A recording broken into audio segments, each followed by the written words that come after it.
പ്രധാനമന്ത്രിക്ക് താൻ വരച്ച ഉണ്ണിക്കണ്ണന്റെ ചിത്രം സമ്മാനിക്കാൻ കഴിഞ്ഞ സന്തോഷത്തിലാണ് ജസ്ന സലിം. ചലച്ചിത്ര താരവും ബി.ജെ.പി. നേതാവുമായ സുരേഷ് ഗോപിയുടെ ഇടപെടലിലൂടെയാണ് ജസ്നയ്ക്ക് ഈ ഭാഗ്യം ലഭിച്ചത്. ശ്രീകൃഷ്ണന്റെ ചിത്രം വരയ്ക്കുന്നതിനാൽ പലതരത്തിലുള്ള അക്രമം നേരിടുന്നയാളാണ് ജസ്ന സലിം. സുരേഷ് ഗോപിയുടെ മകളുടെ വിവാഹത്തിന് പ്രധാനമന്ത്രി ഗുരുവായൂർ ക്ഷേത്രത്തിൽ എത്തിയപ്പോഴാണ് ജസ്ന അദ്ദേഹത്തിന് ഉണ്ണിക്കണ്ണന്റെ ഫോട്ടോ സമ്മാനിച്ചത്. മലയാളത്തിലുള്ള കുറിപ്പോടെ അത് പ്രധാനമന്ത്രി എക്സ് പ്ലാറ്റ്ഫോമിൽ പങ്കുവെക്കുകയും ചെയ്തു.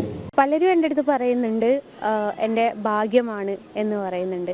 അതിനേക്കാട്ടിലും ഞാൻ വിശ്വസിക്കുന്ന ഒരു കാര്യം എന്ന് വെച്ചാൽ ഞാൻ വരയ്ക്കുന്ന കണ്ണനിൽ ഒരു സത്യമുണ്ട് എന്നുള്ളതാണ്. അതാണ് എന്നെ ഇവിടം വരെ ഇതുവരെ എത്തിച്ചത്. ശ്രീകൃഷ്ണന്റെ ചിത്രം വരയ്ക്കുന്നതിനാൽ ഒരുപാട് സൈബർ അക്രമം നേരിടേണ്ടി വന്നിട്ടുള്ളയാളാണ് ജസ്ന. മാത്രമല്ല തൻ്റെ സ്ത്രീത്വത്തെ അപമാനിക്കുന്ന അനുഭവങ്ങളും ഉണ്ടായിട്ടുണ്ടെന്ന് അവർ പറയുന്നു. എന്നാലും മരണം കൊണ്ടല്ലാതെ തന്നെയും കണ്ണനെയും വേർപിരിക്കാൻ ആവില്ലെന്നാണ് ജസ്നയുടെ നിലപാട്. നിനക്ക് ഈ കൃഷ്ണനെ വരെ നിർത്തിയിട്ട് വേശ്യാവൃത്തിക്ക് ഇറങ്ങിക്കൂടെ? അതാണെങ്കിൽ നിന്റെ കൂടെ നടന്ന് ഞാൻ സപ്പോർട്ട് ചെയ്യും. അതിനേക്കാട്ടിലും മോശപ്പെട്ട ജോലിയല്ലേ നീ ഇപ്പം ചെയ്യുന്നതെന്ന് പറഞ്ഞ് അന്ന് ഞാൻ ഒരുപാട് സങ്കടപ്പെട്ട് ജീവിതം തന്നെ അവസാനിപ്പിക്കാൻ നോക്കിയൊരു സാഹചര്യം എനിക്ക് ഉണ്ടായിട്ടുണ്ടായിരുന്നു. എന്നെ ഇന്ന് ഈ ലോകം എമ്പാടും അറിയുന്നത് അല്ലെ എനിക്കൊരു ഐഡൻറ്റിറ്റി തന്നത് കണ്ണനാണ്. അങ്ങനത്തെ കണ്ണനെ ഞാൻ എന്തിനും ഒഴിവാക്കണോ? ഞാൻ ഒഴിവാക്കൂല. മരണം കൊണ്ടല്ലാതെ എന്നെയും കണ്ണനെയും വേർപിരിക്കാൻ പറ്റൂല. അതെനിക്ക് ഉറപ്പുള്ള കാര്യമാണ്.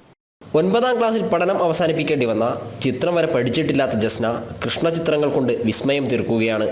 ഇതിനോടകം 1000-ലധികം ചിത്രങ്ങൾ ജസ്ന വരച്ചു തീർത്തു. അതിജീവനത്തിന്റെ പാതകൾ താണ്ടി പുതിയ ഉയരങ്ങൾ കീഴടക്കുകയാണ് ജസ്ന. ആശംസകളും പിന്തുണകളുമായി നമുക്കൊപ്പം ചേരാം. ക്യാമറാമാൻ പ്രശോഭനൊപ്പം ഗോകുൽ കെ വേണുഗോപാൽ, ജനം, കോഴിക്കോട്.